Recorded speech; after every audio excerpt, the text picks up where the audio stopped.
பிரியமான தேவனுடைய பிள்ளைகளே, கீ ஆஃப் ஹெவன் சேனலுக்கு உங்களை அன்புடன் வரவேற்கிறேன். இன்றைய இறை வார்த்தைகள் வாசிக்க கேட்கலாம் வாங்க. 28 ஜூலை 2024 பொது காலம் 17ஆம் வாரம் ஞாயிற்றுக்கிழமை. முதல் வாசகம். இம்மக்கள் உண்ட பின்னும் மீதி இருக்கும். அரசர்கள் 2ஆம் நூலிலிருந்து வாசகம். அதிகாரம் 4, இறை வார்த்தைகள் 42 44 வரை. அந்நாட்களில் பாகால் சாலிசாவை சார்ந்த ஒரு மனிதர் புது தானியத்தில் செய்யப்பட்ட 20 வார்கோதுமை அப்பங்களையும் தம் கோணிப்பையில் முற்றிய தானிய கதிர்களையும் கடவுளின் அடியவரிடம் கொண்டு வந்தார். எலிசா, மக்களுக்கு உண்ணக்கொடு என்றார். அவருடைய பணியாளன், இந்த 100 பேருக்கு இதை நான் எப்படி பரிமாறுவேன் என்றான். அவரோ, இவற்றை இம்மக்களுக்கு உண்ணக்கொடு, ஏனெனில் உண்ட பின்னும் மீதி இருக்கும் என்று ஆண்டவர் கூறுகிறார் என்றார். அவ்வாறே அவன் அவர்களுக்கு பரிமாற அவர்கள் உண்டனர். ஆண்டவரது வாக்கின்படி மீதியும் இருந்தது. இது ஆண்டவரின் அருள்வாக்கு. இறைவா, உமக்கு நன்றி. பதிலுரை பாடல். திருப்பாடல் 145. பல்லவி. ஆண்டவரே, எல்லா உயிரினங்களின் விருப்பத்தையும் நிறைவேற்றுகின்றீர். ஆண்டவரே, எல்லா உயிரினங்களின் விருப்பத்தையும் நிறைவேற்றுகின்றீர். ஆண்டவரே, நீர் உருவாக்கிய யாவும் உமக்கு நன்றி செலுத்தும். உம்முடைய அன்பர்கள் உம்மை போற்றுவார்கள். அவர்கள் உமது அரசின் மாட்சியை அறிவிப்பார்கள். உமது வல்லமையை பற்றி பேசுவார்கள். பல்லவி. ஆண்டவரே, எல்லா உயிரினங்களின் விருப்பத்தையும் நிறைவேற்றுகின்றீர்.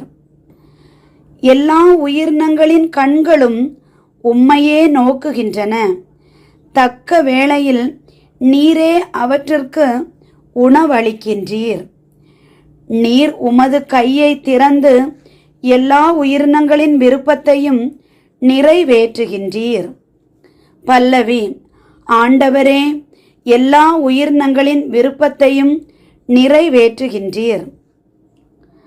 ஆண்டவர் தாம் செய்யும் அனைத்திலும் நீதி உடையவர். அவர் தாம் செயல்கள் யாவும் இரக்க செயல்களே. தம்மை நோக்கி மன்றாடும் யாவருக்கும், உண்மையாய் தம்மை நோக்கி மன்றாடும் யாவருக்கும் ஆண்டவர் அண்மையில் இருக்கிறார். பல்லவி. ஆண்டவரே, எல்லா உயிரினங்களின் விருப்பத்தையும் நிறைவேற்றுகின்றீர். 2ஆம் வாசகம். ஒரே எதிர்நோக்கு இருப்பது போல உடலும் ஒன்றே, ஆண்டவரும் ஒருவரே, திருமுழுக்கும் ஒன்றே. திருத்தூதர் பவுல் எபேசியருக்கு எழுதிய திருமுகத்திலிருந்து வாசகம். அதிகாரம் 4, இறை வசனங்கள் 1 6 முடிய. சகோதரர் சகோதரிகளே, ஆண்டவர் பொருட்டு கைதியாக இருக்கும் நான் உங்களை கெஞ்சி கேட்கிறேன். நீங்கள் பெற்றுக்கொண்ட அழைப்பிற்கு ஏற்ப வாழுங்கள். முழு மன தாழ்மையோடும் கனிவோடும் பொறுமையோடும் ஒருவரை ஒருவர் அன்புடன் தாங்கி அமைதியுடன் இணைந்து வாழ்ந்து தூய ஆவி அருளும் ஒருமைப்பாட்டை காத்து கொள்ள முழு முயற்சி செய்யுங்கள். நீங்கள் ஒரே எதிர்நோக்கு கொண்டு வாழ அழைக்கப்பட்டிருக்கிறீர்கள். ஒரே எதிர்நோக்கு இருப்பது போல உடலும் ஒன்றே, தூய ஆவியும் ஒன்றே. அவ்வாறே ஆண்டவர் ஒருவரே. நாம் கொண்டுள்ள நம்பிக்கை ஒன்றே, திருமுழுக்கு ஒன்றே. எல்லாருக்கும் கடவுளும் தந்தையுமானவர் ஒருவரே. அவர் எல்லாருக்கும் மேலானவர், எல்லார் மூலமாகவும் செயலாற்றுபவர். எல்லாருக்குள்ளும் இருப்பவர். இது ஆண்டவர் வழங்கும் அருள்வாக்கு. இறைவா உமக்கு நன்றி. நற்செய்திக்கு முன் வாழ்த்தொலி. லூக்கா அதிகாரம் 7 வசனம் 16. அல்லேலூயா, அல்லேலூயா. நம்மிடையே பெரிய இறைவாக்கினர் ஒருவர் தோன்றியிருக்கிறார். கடவுள் தம் மக்களை தேடி வந்திருக்கிறார். அல்லேலூயா. நற்செய்தி வாசகம். அனைவரும் வயிறார உண்டனர். யோவான் எழுதிய தூய நற்செய்தியிலிருந்து வாசகம். அதிகாரம் 6, இறை வார்த்தைகள் 1-15 முடிய. அக்காலத்தில் இயேசு கலிலேயா கடலை கடந்து மறுகரைக்கு சென்றார். அதற்கு திபேரியா கடல் என்றும் பெயர் உண்டு. உடல் நலமற்றோருக்கு அவர் செய்து வந்த அரும் அடையாளங்களைக் கண்டு மக்கள் பெருந்திரளாய் அவரை பின்தொடர்ந்தனர். இயேசு மலைமேல் ஏறி தம் சீடரோடு அமர்ந்தார். யூதருடைய பஸ்கா விழா அண்மையில் நிகழவிருந்தது. இயேசு நிமிர்ந்து பார்த்து மக்கள் பெருந்திரளாய் அவரிடம் வருவதைக் கண்டு, இவர்கள் உண்பதற்கு நாம் எங்கிருந்து அப்பம் வாங்கலாம் என்று பிலிப்பிடம் கேட்டார். தாம் செய்ய போவதை அறிந்திருந்தும் அவரை சோதிப்பதற்காகவே இக்கேள்வியை கேட்டார். பிலிப்பு மறுமொழியாக, 200 தெனாரியத்திற்கு அப்பம் வாங்கினாலும் ஆளுக்கு ஒரு சிறு துண்டும் கிடைக்காதே என்றார். அவருடைய சீடரில் ஒருவரும் சீமோன் பேதுருவின் சகோதரனுமான அந்திரேயா, இங்கே ஒரு சிறுவன் இருக்கிறான். அவனிடம் 5 வாற்கோதுமை அப்பங்களும் 2 மீன்களும் உள்ளன.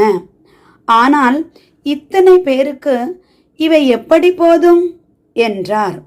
இயேசு மக்களை அமரச் செய்யுங்கள் என்றார். அப்பகுதி முழுவதும் புல் தரையாயிருந்தது. அமர்ந்திருந்த ஆண்களின் எண்ணிக்கை ஏறக்குறைய 5000. இயேசு அப்பங்களை எடுத்து கடவுளுக்கு நன்றி செலுத்தி அமர்ந்திருந்தோருக்கு கொடுத்தார்.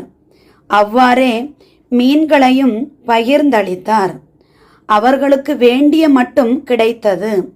அவர்கள் வயிறார உண்டபின் ஒன்றும் வீணாகாதபடி எஞ்சிய துண்டுகளை சேர்த்து வையுங்கள் என்று தம் சீடரிடம் கூறினார்.